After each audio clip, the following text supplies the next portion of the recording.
I'm Stalin, standing now in the grand hall of the Kremlin.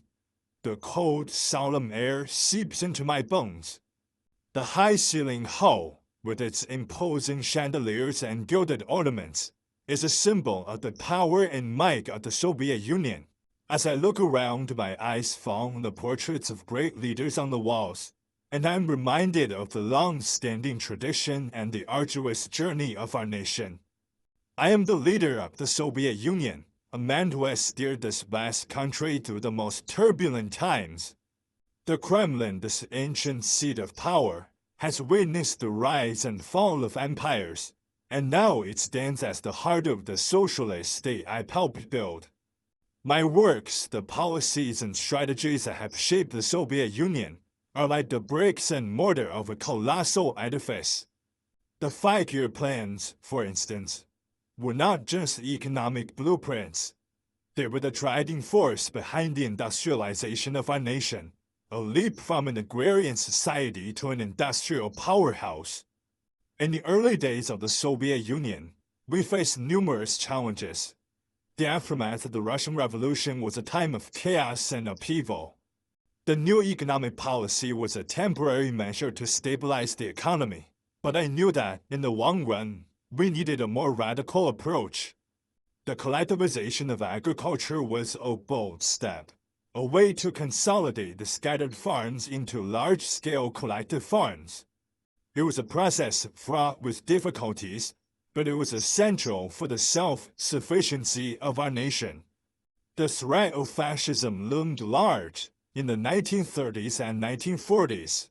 The Molotov-Ribbentrop Pact was a strategic move to buy time for the Soviet Union.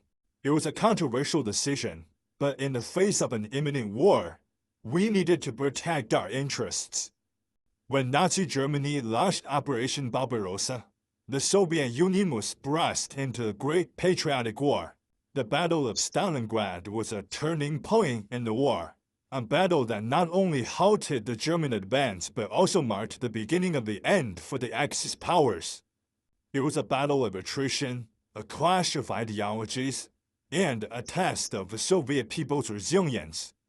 Now, standing in this hall, I see the fruits of our labor. The Soviet Union has become a superpower, a force to be reckoned with on the world stage. But I also see the cost. The sacrifices made during the war, the hardships endured during the industrialization process, are etched in the memories of the people. The purges, which were carried out in the name of security and stability, have left a stain on our history. The world has changed since I first came to power. The Cold War has divided the world into two camps, and the Soviet Union stands at the forefront of the socialist bloc. The Berlin Wall, a physical manifestation of the ideological divide, is a constant reminder of the tensions between East and West. As I look out of the window of the Kremlin, I wonder about the future of the Soviet Union. Will it continue to thrive and expand?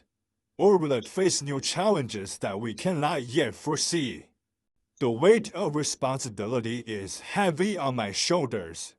My decisions, both good and bad, have shaped the course of history. My spirit is filled with a mix of pride and regret. The Soviet Union, a nation I had dedicated my life to, has achieved so much, but there are also scars that will take time to heal. Slowly, I turn away from the window, and as I do, I know that the story of the Soviet Union and my role in it will be debated and analyzed for generations to come. The legacy of Stalin, the leader who led the Soviet Union through its most defining moments, will be forever intertwined with the history of this great nation.